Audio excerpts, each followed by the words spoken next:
East Africa, the Serengeti Plains. It's going to be a scorcher. Dawn, and the wildebeest are again on the move, so constant is their need for fresh water and new grass. This is the last great migration on Earth, a scene that has looked exactly like this for 1,000,000 years. Seeing this, you're looking directly into the deep past, witnessing nature just as it was meant to be.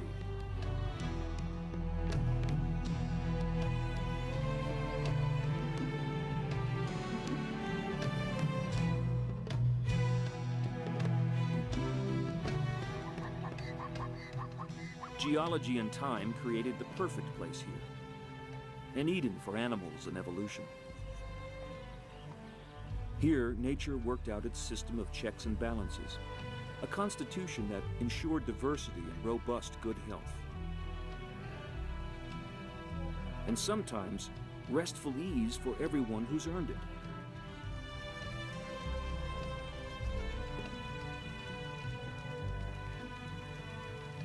Almost unchanged today, this is the Serengeti, a national park near the border of Tanzania and Kenya, the size of Connecticut. There are about 3,000 Serengeti lions living in prides. At the heart of each is a core of females who raise the cubs. Each pride inherits a 50-square-mile territory passed down through the lionesses. In this social network, the males have but two jobs: to procreate and protect. The restful ease we associate with predators has two causes. This is a sensible way to get through the heat of the day.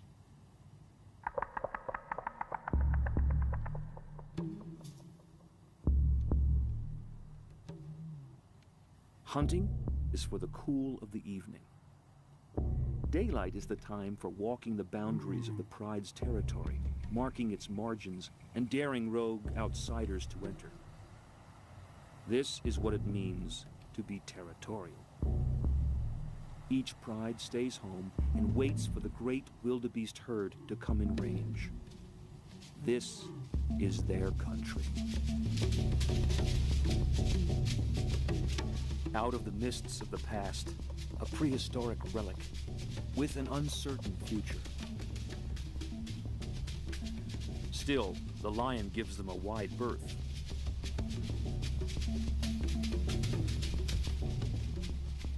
This is the black rhino. It was the Greeks 2,500 years ago who gave this creature its name. Rhino means nose, and what a nose it is. Unfortunately, that nose has caused the decline of this once numerous beast. The black rhino has been hunted to near extinction. Only a few thousand survive on the whole planet. The rhino is not really black at all, but dusky. It's the rain that enamels them into their metallic and invincible black. They really have no predators, though desperate hyenas are known to attack infant rhinos, usually at their peril. They seem so placid and self-contained, though they can be unpredictable and horrific. But plainly, that is their nature. It's why they have no predators. It's their stern presence that forestalls attack. This is the man-o-war of the Serengeti.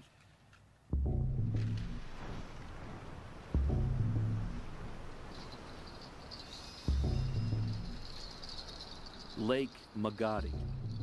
This is what the dry season looks like. Life is hard, and only the hardy resident creatures remain. The pantry is nearly bare.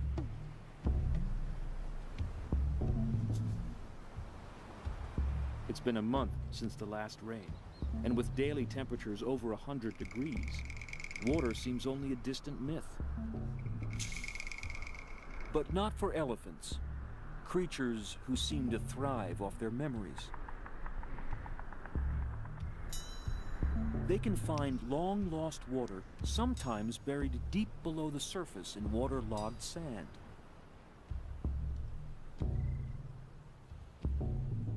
Part of their success has to do with their being able to smell water with their great sensitive trunks. But it has to be said that their memories help them sniff in all the right places. The elephant's trunk is one of the great creations of nature. Some 40,000 muscles help it to do the heavy work, as well as allow it to pick up an egg without mishap. But its greatest feat of sensitivity may be in simply locating water.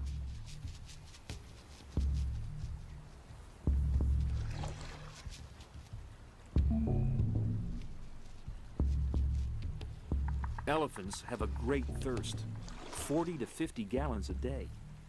They must find it or die. This rogue male, its single tusk, a tribute to a lifetime of struggle and strife, has found all the water he'll need for a while. For now, though, he must leave it to find food, the hundreds of pounds of grasses and shrubs his body needs each day. He'll be back.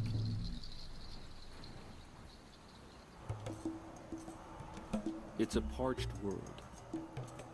But they've been through all this before, ever since the dawn of time. It's always a matter of pressing on.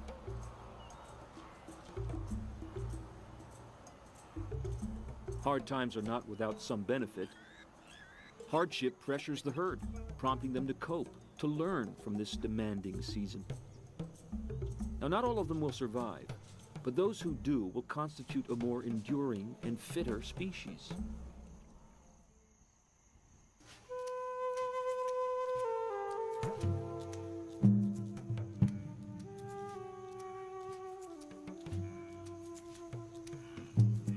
The Masai Mara, Kenya.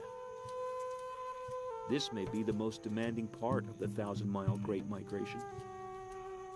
At every step of the way, there are eyes watching the wildebeests with empty stomachs and with evil intent.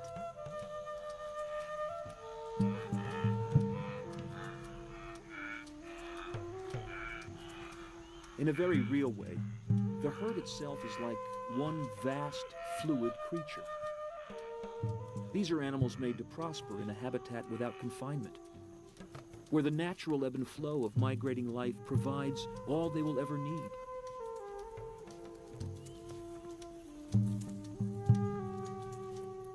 The Great Migration is about to happen once again, drawn by the promise of sweet water and green pastures.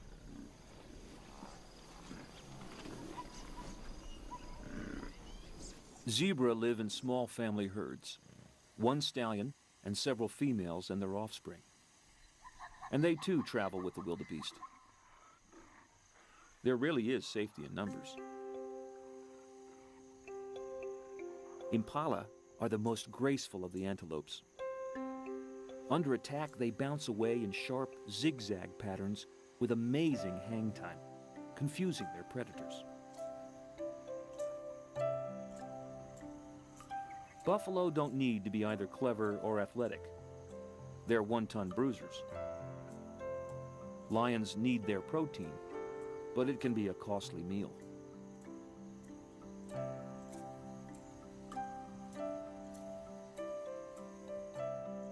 The oribi is a member of the antelope family.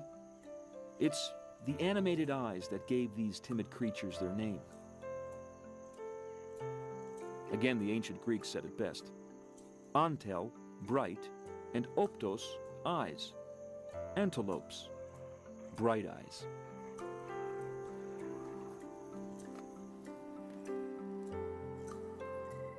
Gazelles, on the other hand, were named by the Arabs rather than the Greeks. Gazelles, they called them. But the meaning was still the same. Bright eyes. This is the Thompson's gazelle. Tommy for short. Like all the members of the antelope family, Tommies depend on quick-twitch muscle response to escape from predators. Living in small herds, someone is always watching, always alert.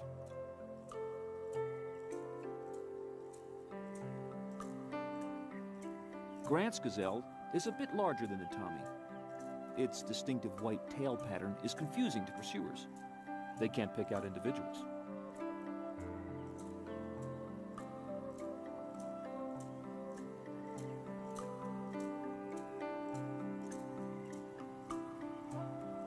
Among the largest members of the antelope family are the curious hartebeests with their long, stunned expressions.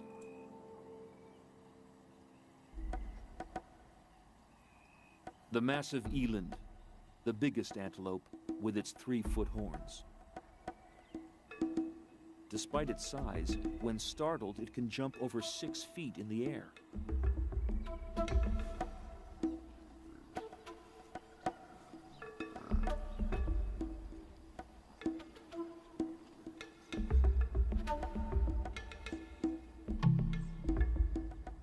The little warthog can be a formidable foe. Its tusks are scimitar-sharp, and predators prefer to attack them from the rear as they are fleeing. Head-on, they're nothing but trouble.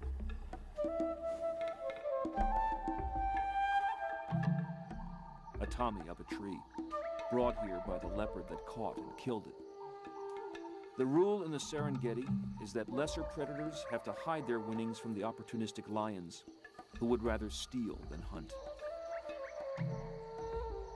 Up a tree, you're safe from lions.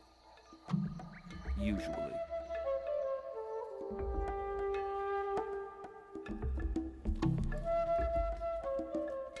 Evolution has driven the giraffe to great lengths to allow it to browse the top of the acacia trees. Altitude is its environmental niche, a place where others can't graze. But it's not only height that giraffes have been blessed with, but prehensile lips and a tongue suited to grazing just the choicest green bits. And it's not just better access to food that height gives the giraffe, it's power too. Those long legs pack a nasty wallop. A mortifying blow to any big cat that might want to take a shot at all that giraffe protein.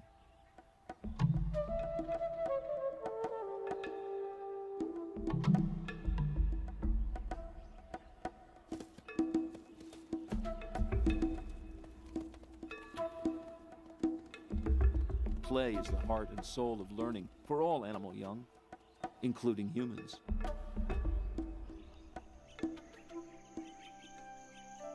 Seeing a mother and calf reminds us that the Serengeti is about nurturing, not just about predation and blood. Most animals here are vegetarians. Still, even for the carnivores, life is mainly about parents protecting and teaching the next generation. Could they be more like us, really? The eyes are the windows to the soul, and when they peer at us, what is it they see?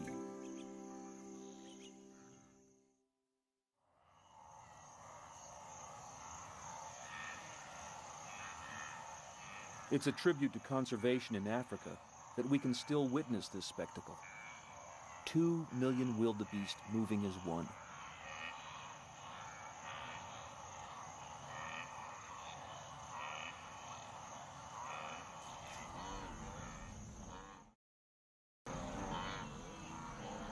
The Great Plains of North America must have looked like this when several million buffalo once ranged across them, from Texas to Canada, Iowa to Colorado.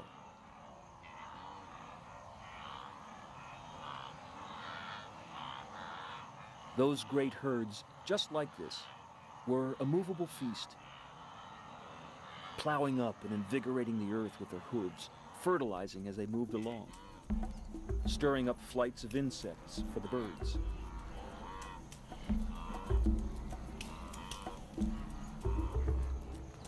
In America, senseless slaughter and greed ended all that, but not here. where the vast herd still winds its way as slowly and deliberately as ever.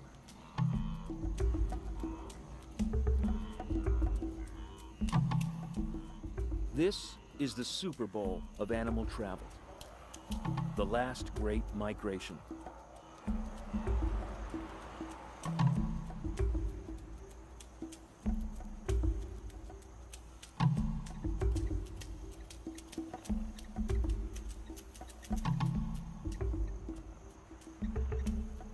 Even in the midst of all this potential food, there are other demands on a male lion. Providing for the next generation of lions, a duty which seems like a privilege, can become difficult. That's because females in estrus must copulate every 25 minutes over 3 days. What the act lacks in vigor, it makes up in frequency. Well, possibly. It's a demanding and sometimes humiliating life for the king of beasts. It's also a long-term commitment.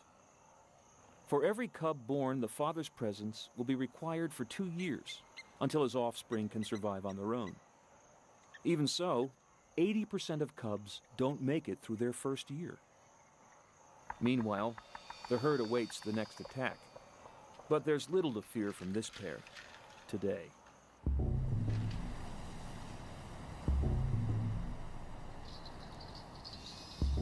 For now, however, the Serengeti's becoming an empty landscape. You can almost taste the desperation.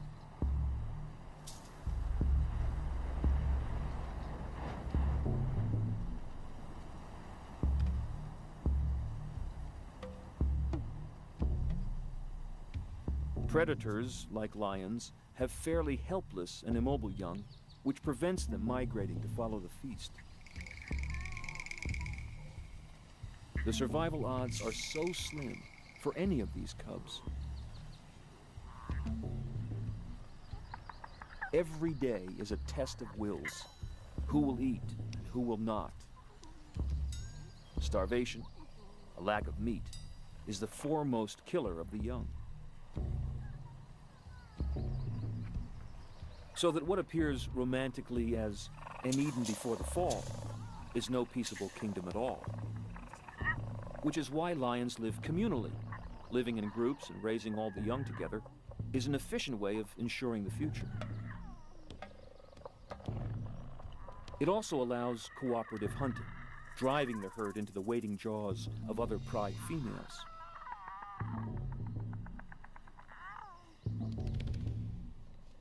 They look so motherly here, but it's the females who do the lion's share of the hunting.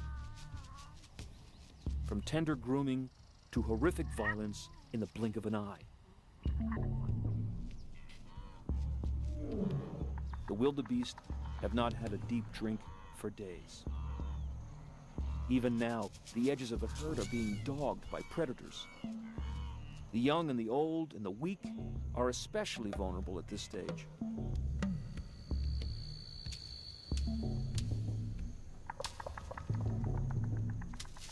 This carcass was downed by wild dogs. But a lion has sauntered in to claim the feast. It's what we mean by the lion's share. It means everything. Lions don't share.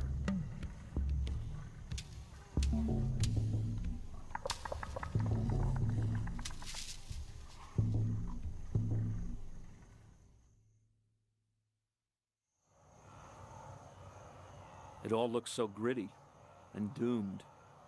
They must get to water. But as a species, the wildebeest have been through this countless times. The point is to keep moving, to keep living. There is a goal in sight. And this is it, the life-giving ribbon of the Mara River.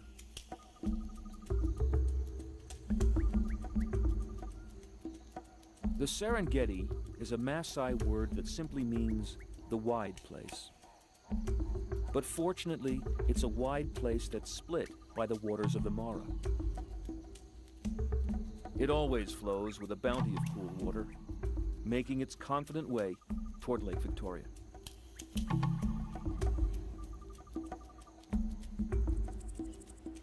These waters are a vast magnet. Sooner or later, everyone shows up. Zebra is a Swahili word that means striped donkey. The river is also the haunt of one massive creature that appears almost comical.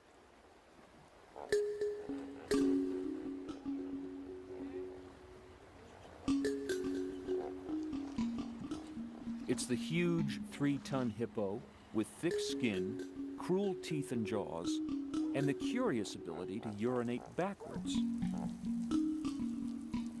Retro-urination, it's called, and it may be related to some evolutionary necessity for spreading its scent only behind it. They're not the most flexible of creatures. They have ears that can close when they submerge. They even copulate and give birth underwater. They can stay under for 6 minutes. According to African folklore, when God created all the animals, he asked the hippos where they'd like to live. "In the cool rivers," said the hippos. "But you'll eat all the fish," God replied. Then we promised to eat no fish. And they've kept their word. They're vegetarians. Hippos mostly spend their days submerged to avoid sunburn. But in the evening and at night, they come ashore to feed on hundreds of pounds of grasses. They're exclusively herbivores, though they are dangerous to man. More people are killed by hippos each year than by lions or crocs. The tragedy usually happens in the evening when people run into them in the tall riverside grasses. Lions rarely attack hippos, though they have been known to make off with a very young one. But lions have to be desperately hungry to attempt this meal. It can be costly. In the end, it's the consistent flow of the Mara River that makes hippo life possible. Not just because of its depths, but because it fosters lush grasses along its length. If this river ever failed, so would the hippos.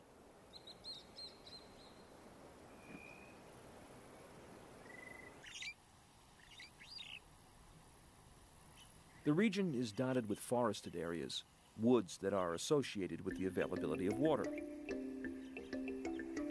Where water is scarce, grasses always outcompete the trees, and the land reverts to grassland. But not here.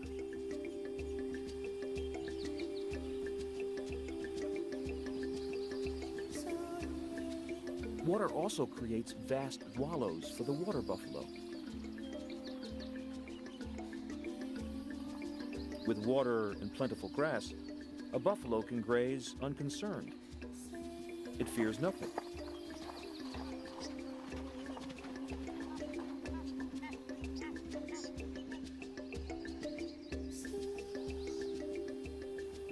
The water buck has little to fear as well. It has powerful musk glands whose smell actually repels crocs. So when it's pursued by lions, it heads for water. Crocs will have nothing to do with it.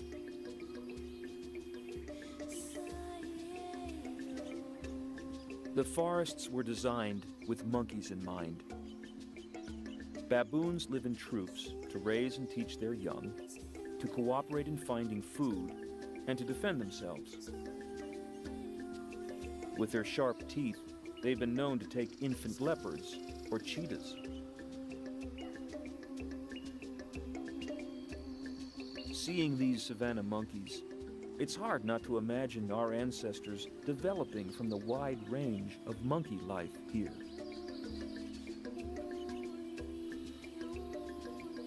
It's the sharing of food in return for grooming, the group affiliation and affection that are so compelling.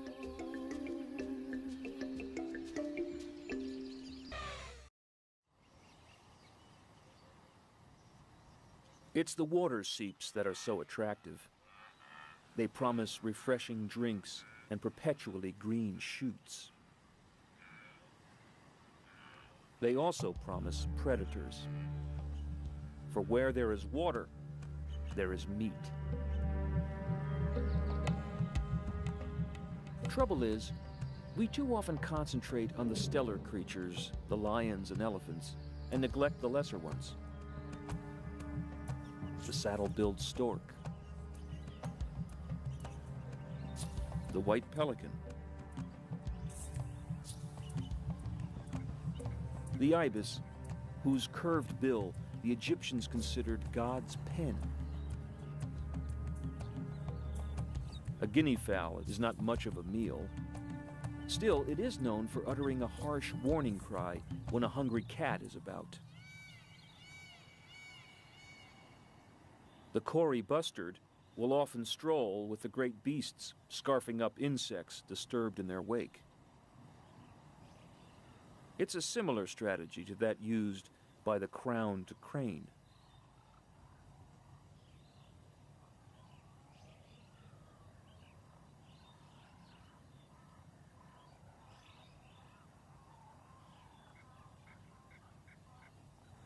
The ostrich responds to heat by fluffing its luxuriant feathers. A fluffed ostrich is its own umbrella. The slightest breeze through its feathers carries off masses of heat.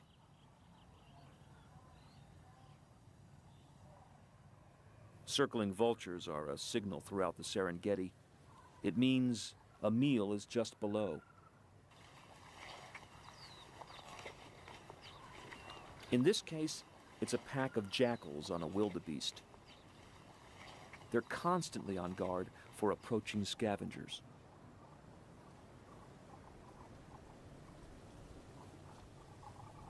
Because they can cover vast distances daily, and because they have telescopic eyesight, vultures are able to survive on scavenging alone. They never need to hunt, and manage to live off table scraps.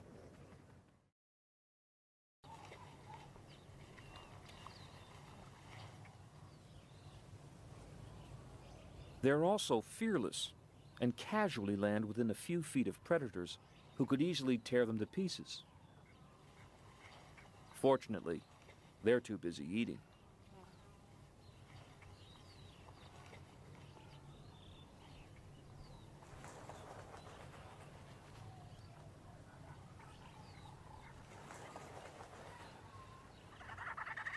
As more and more vultures gather, the carcass is reduced to the point where there are only a few jackal bites left.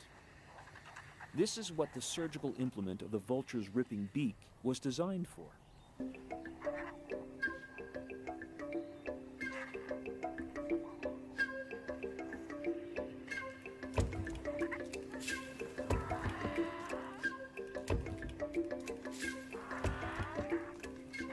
This looks like chaos, but in the crowd of vultures, Darwin's survival of the fittest is at play.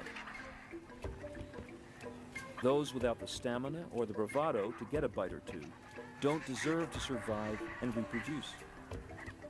It's evolution at its most sensible.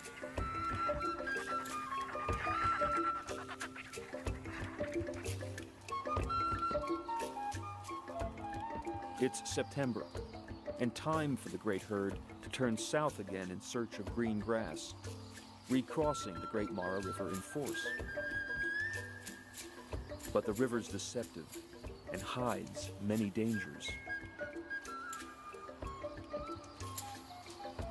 For days on end, the herd comes to the edge, waiting for just the right moment to cross.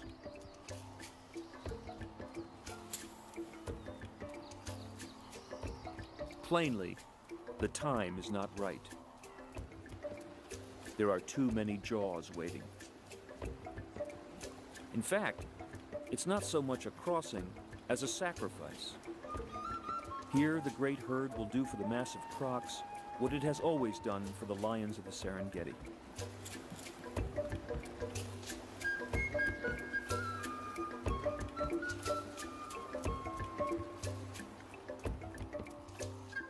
It's around water that the herd is most vulnerable. The wildebeests are all concentrated at the crossing point. Still, sooner or later, they must overcome their dread.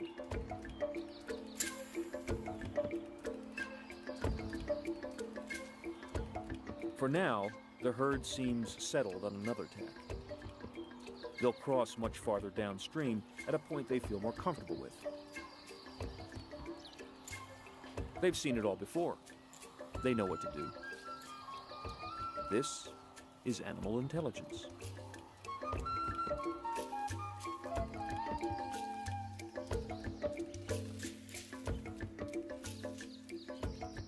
Anyway, if it gets too hot, there's many an obliging tree. Shade can be as valuable a commodity as water.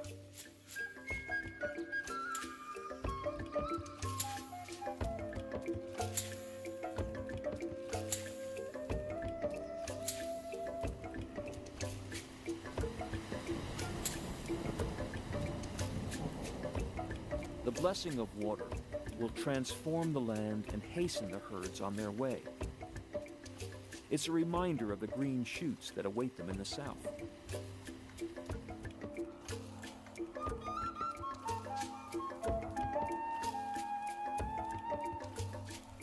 Though they are stressed, getting weak and losing weight, their only hope is to make it to the next crossing of the Mara, where the water is not too swift, where the banks are not too steep, and where there are none or few crocs. Still, at that crossing, wherever it is, they'll have to go. Caution will have to be sacrificed. Some individuals will be lost, but the herd will survive. This is no walk in the park. It's serious.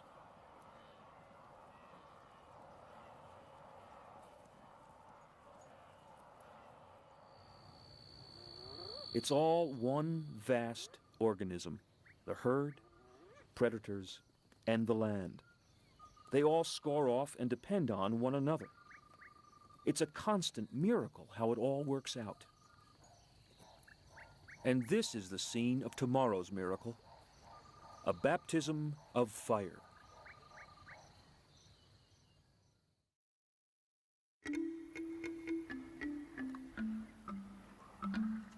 In the cool of the morning, while you can still see the lion's breath, a zebra feast is underway. This hunt took place at night, and the carcass is halfway gone by sunup. The lions were waiting by the Mara for the wildebeests and came up trumps with a zebra who unluckily arrived well before the great herd.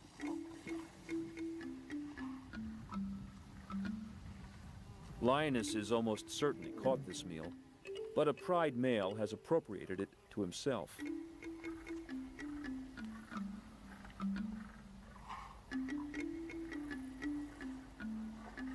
Luckily, there's more here than he can stomach, or he'd chase away all the females. There's plenty to share with the mothers and groomers of his cubs.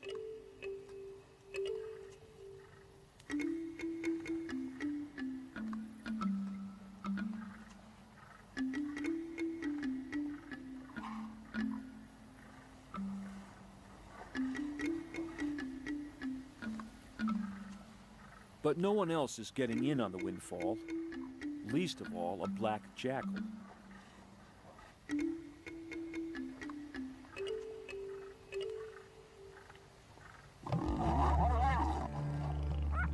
The big cats are exclusively meat eaters, and meat takes longer to digest and makes them feel slow, leaden, and tired.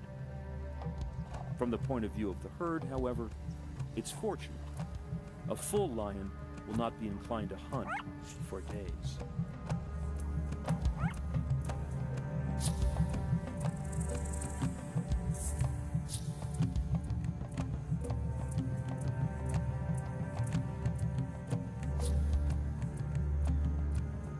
For now, there's only one predator that the herd has to fear, the Mara. It's a great and unpredictable serpent, barring their way to the future.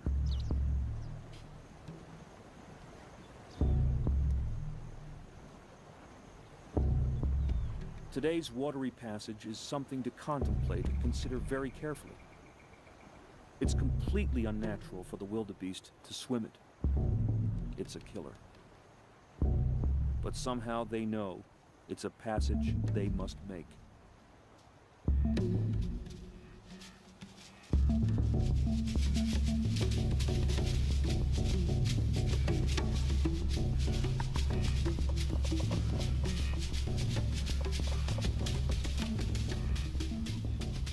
An hour after dawn, the first few pathfinders come to the river's edge to review the situation.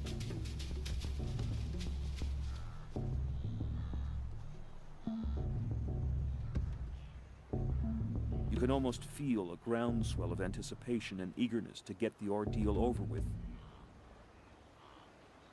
But no one's going anywhere until the pathfinders choose the perfect spot and the perfect time. The herd doesn't live by consensus. It follows, without question, its leaders. This isn't blandness. It's behavior forged on the anvil of experience and evolution. And it's the only thing that works.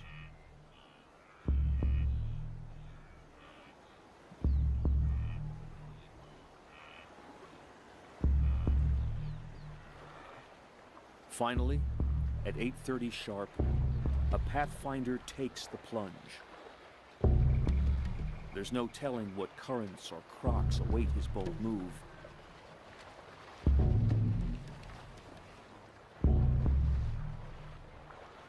And then they all go suddenly, using the same spot to enter the fast-flowing Mara.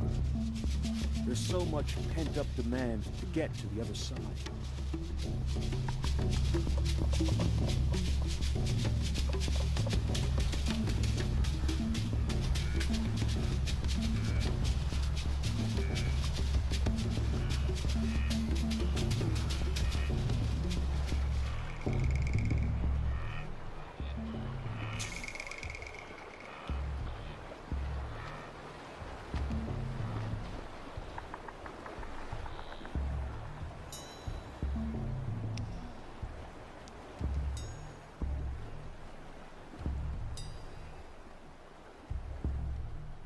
It's almost comically single file, as if discipline were the first thing on their minds.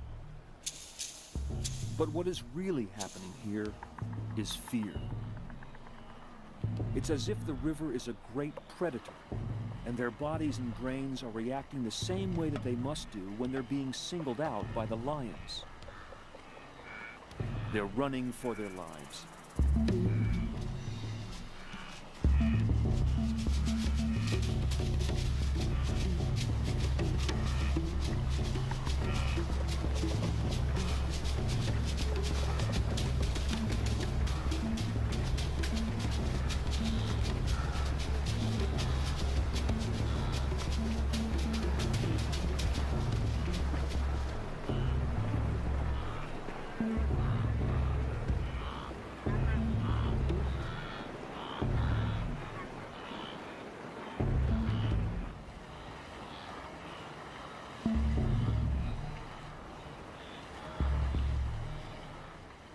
The herd is in the grip of their own adrenaline. It's flight and fight. You can see it in their eyes.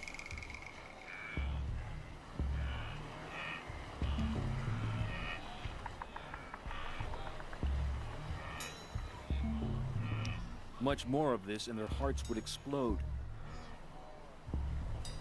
Still, like all trials that are tough, even for humans, this one too has its benefits. Wildebeest were created for this crossing.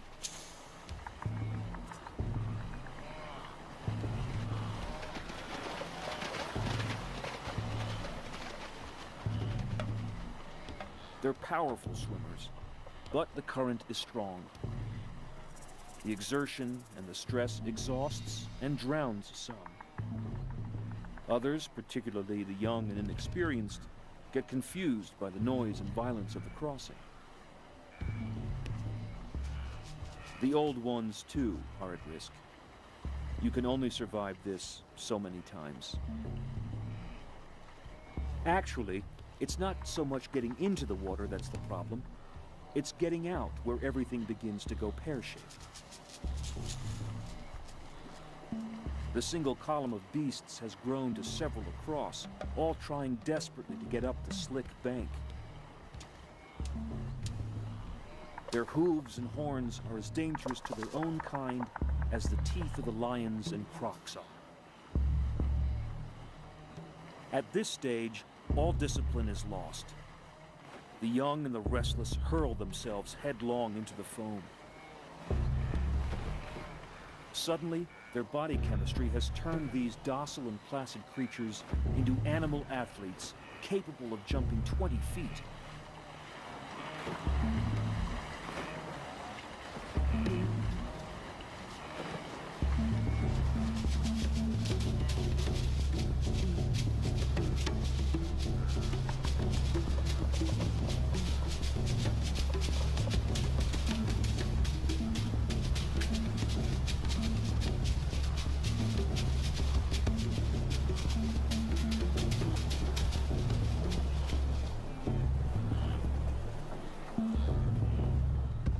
On the other side, all is chaos.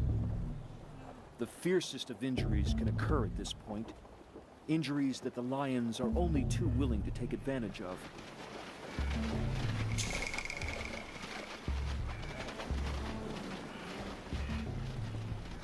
The irony is that wildebeest kill and injure more of their own kind on the far banks of the Mara than are ever dreamt of by the crocs and lions. But this, too, is a sort of evolutionary weeding out of the herd.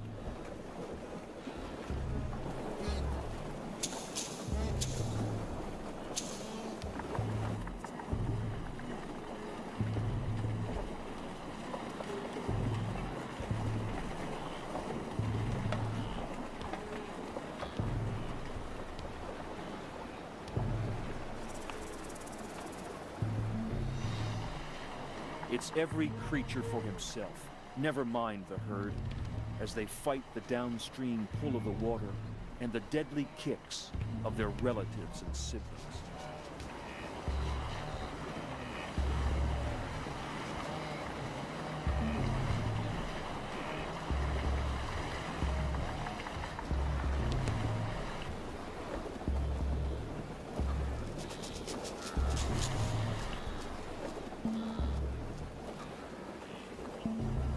Certain points along the bank are destined to become boneyards.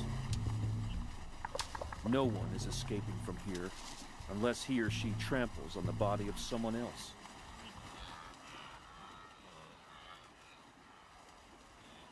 It's pathetic, but this is the way it's meant to be.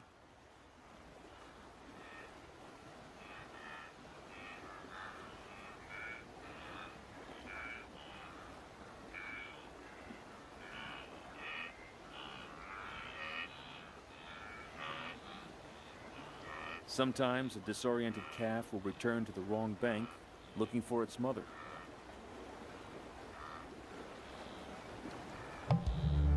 But to attempt the crossing twice is a death sentence.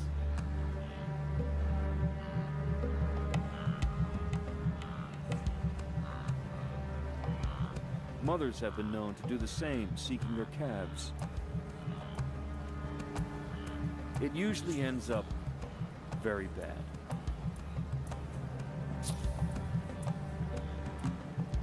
For the crocs, it's all an embarrassment of riches. They'll eat very well for some time.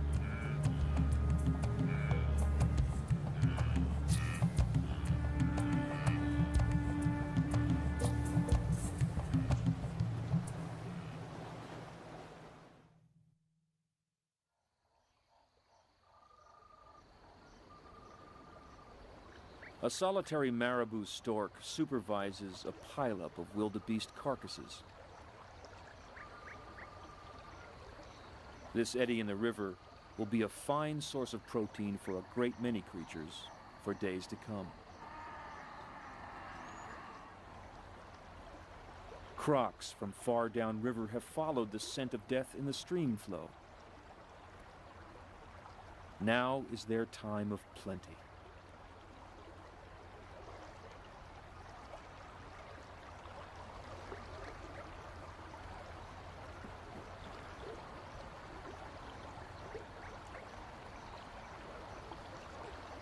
There are hundreds of wildebeest bodies in the river, but they will all be clean and disarticulated skeletons in a few days.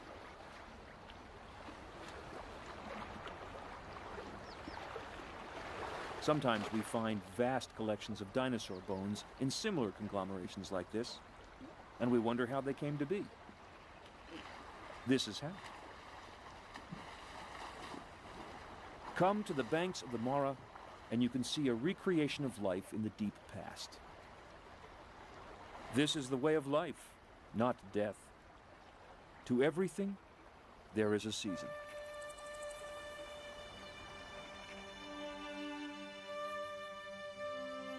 As the long day wanes, the Mara River flows calmly on, as if nothing has happened.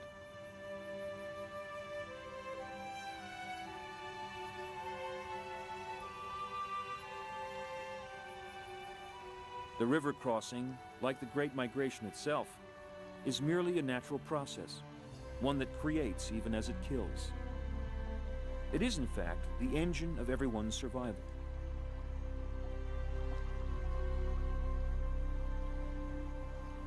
And so the wildebeest continue to forge ahead. They always have, and they always will, whatever the consequences to individuals. It's the herd that makes it all worthwhile.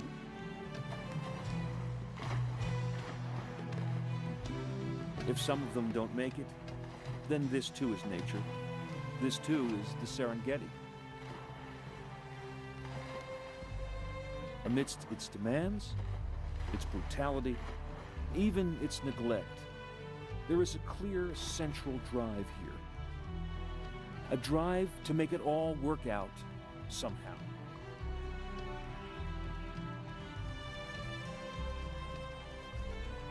It's a mystery. But it's never surprising, and it's never wrong. It's just the way it is.